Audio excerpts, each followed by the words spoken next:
would like to thank the NFL Foundation for their generosity in making this course possible.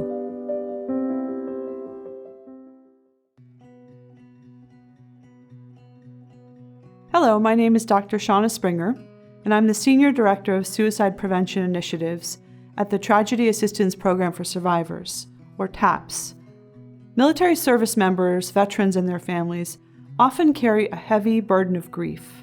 They grieve fellow service members lost in combat or military service, as well as those who die by suicide.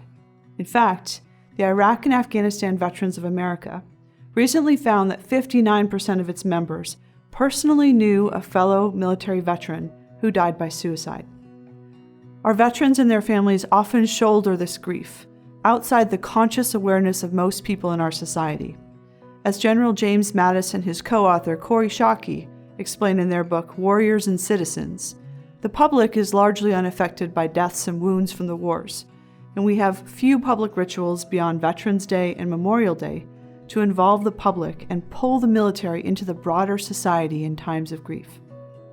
Failure to address this grief, particularly following traumatic deaths, such as suicides, can lead to feelings of hopelessness and helplessness, and might even increase suicide risk for those impacted.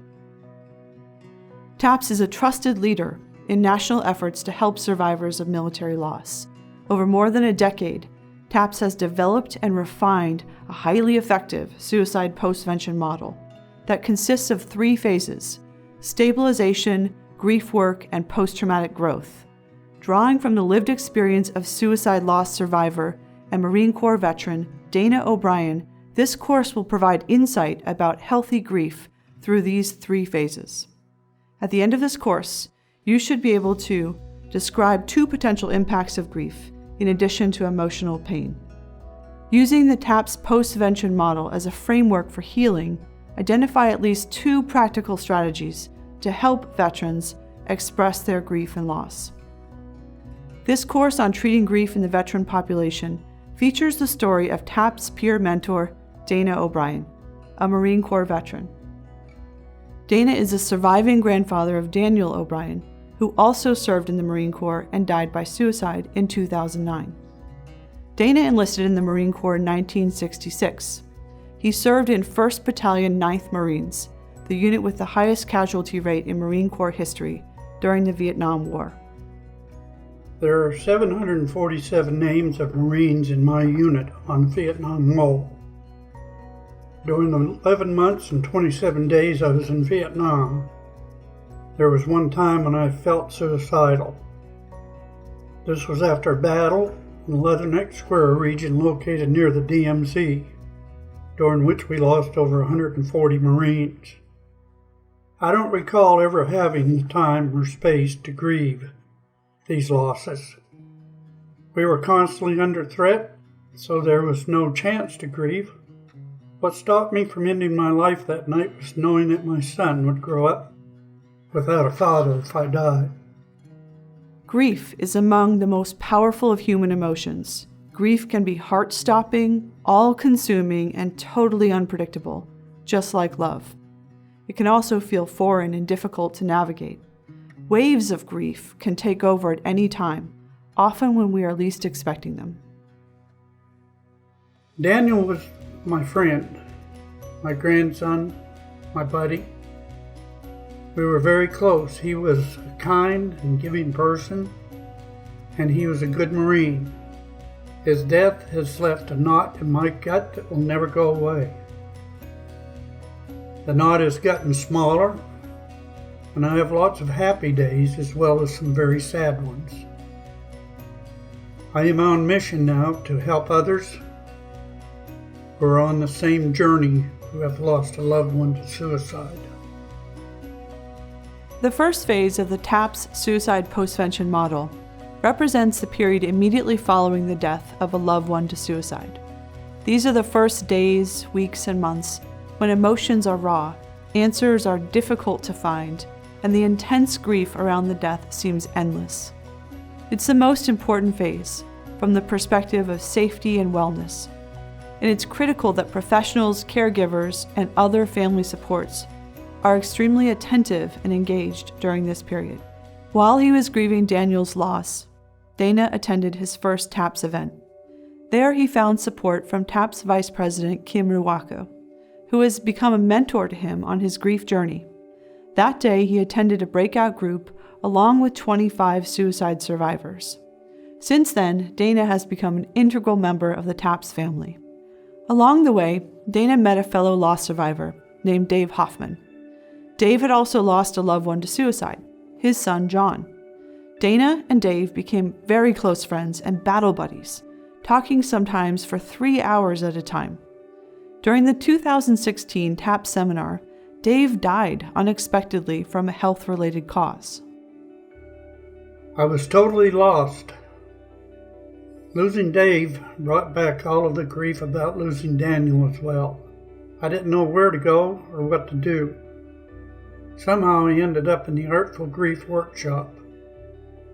I sat down in that room and started cutting pictures out of magazines. I cried the whole time. I created a collage that reminded me of my friend Dave.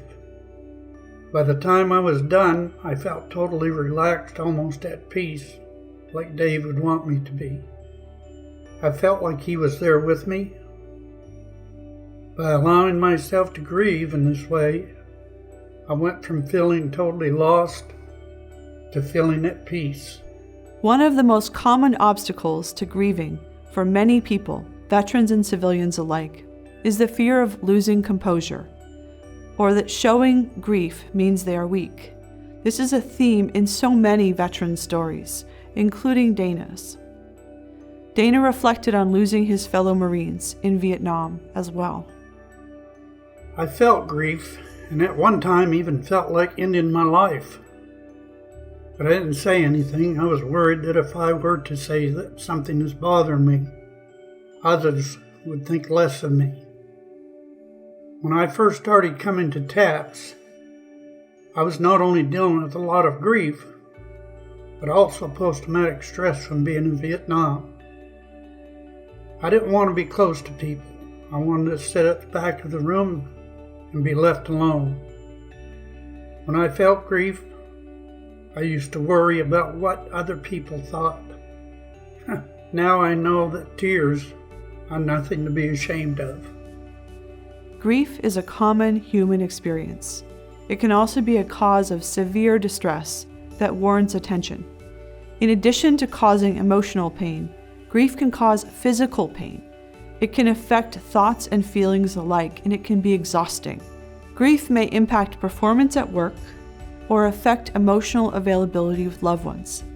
Deep grief can lead to difficulty thinking or making decisions, and sometimes be related to hopelessness or even self-destructive thoughts and behaviors. Grief is work. It's a very hard job.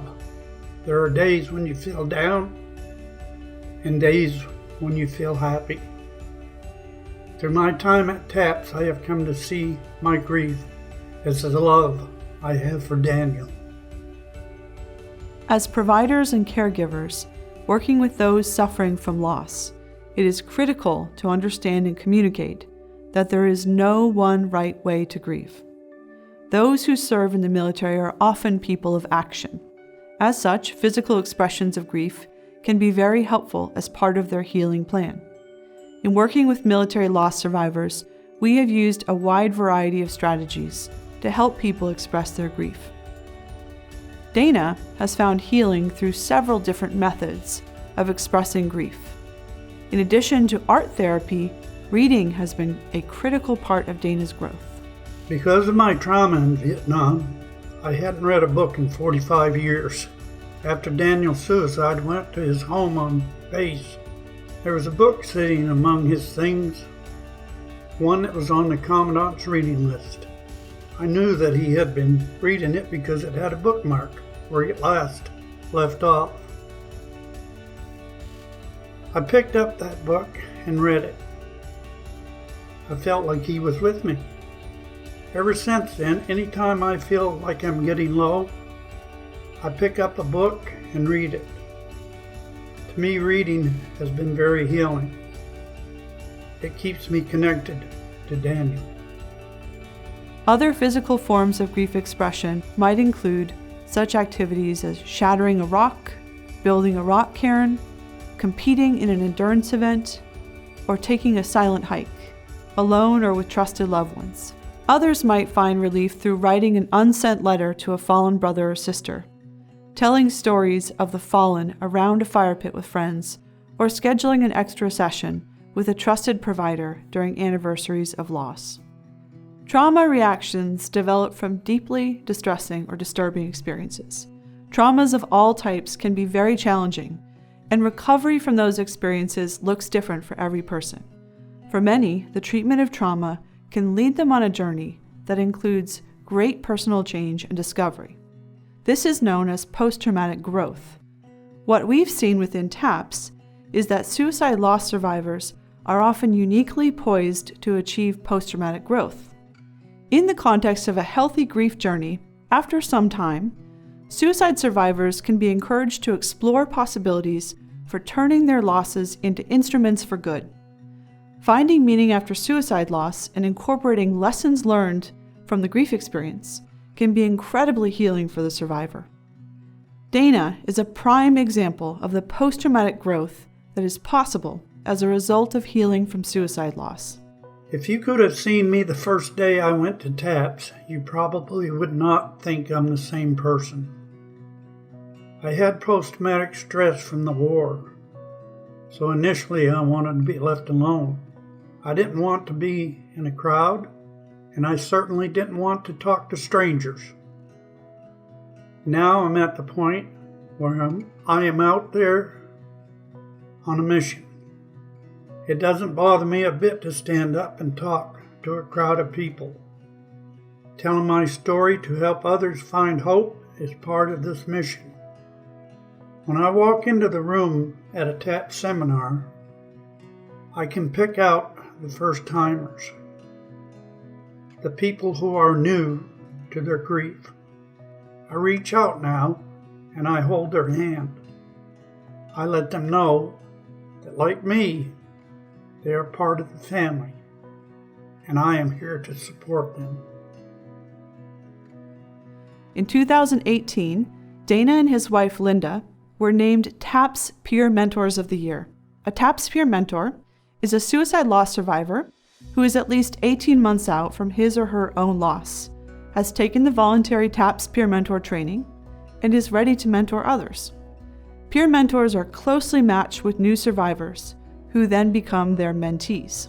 For Dana, peer mentoring has become an opportunity to give back to people who are in the same place he was soon after losing his grandson. Right after Daniel died, Dana felt shame and embarrassment about his feelings. Now, he's able to offer support and understanding to new survivors wrestling with the same emotions. We lost our grandson, but we've gained grandchildren, children, and friends through TAPS. TAPS is our family. In conclusion, we hope you will walk away with these insights after viewing this course. Grief can be both a natural human experience and a source of destabilizing distress. Addressing grief and loss means helping those who are grieving to understand the full range of impact, including how grief can affect people, not just emotionally, but physically and mentally as well. As providers and caregivers, we must empower veterans to acknowledge, approach, and allow grief to run its course. Warriors are people of action. As such, beyond talking about their grief experiences, taking physical action to express and release grief may be particularly helpful for those who serve or have served in our military. There is no one right way to grieve, and there are many sources of support for those who are grieving the loss of fallen brothers and sisters, which are provided in the resource list connected to this course. With the right insight and support, those who have lost loved ones to suicide are capable of achieving post-traumatic growth after their losses. This can include helping others and providing mentorship. The TAPS Postvention Model is designed to stabilize survivors and move them through grief into post-traumatic growth. This will be the topic of focus for our next training in the series. Please stay tuned. TAPS Institute for Hope and Healing offers 60-minute intensive courses to help you better understand grief and loss. These courses are free, thanks to generous funding from the Boeing Foundation. There are 2 particular courses that may be especially relevant. These are entitled Suicide, Grief, and Trauma, and Grief to Growth, a roadmap to a healthy grief journey.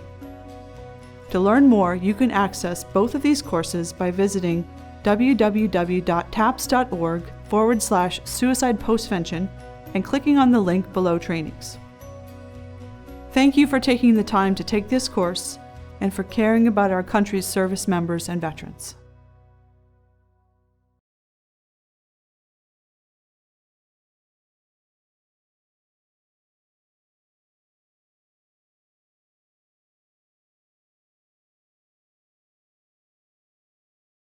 The Veterans Crisis Line number is available 24 hours a day, 7 days a week. Please call 1-800-273-8255 and then press 1 if you or someone you know is in crisis or just wants to talk.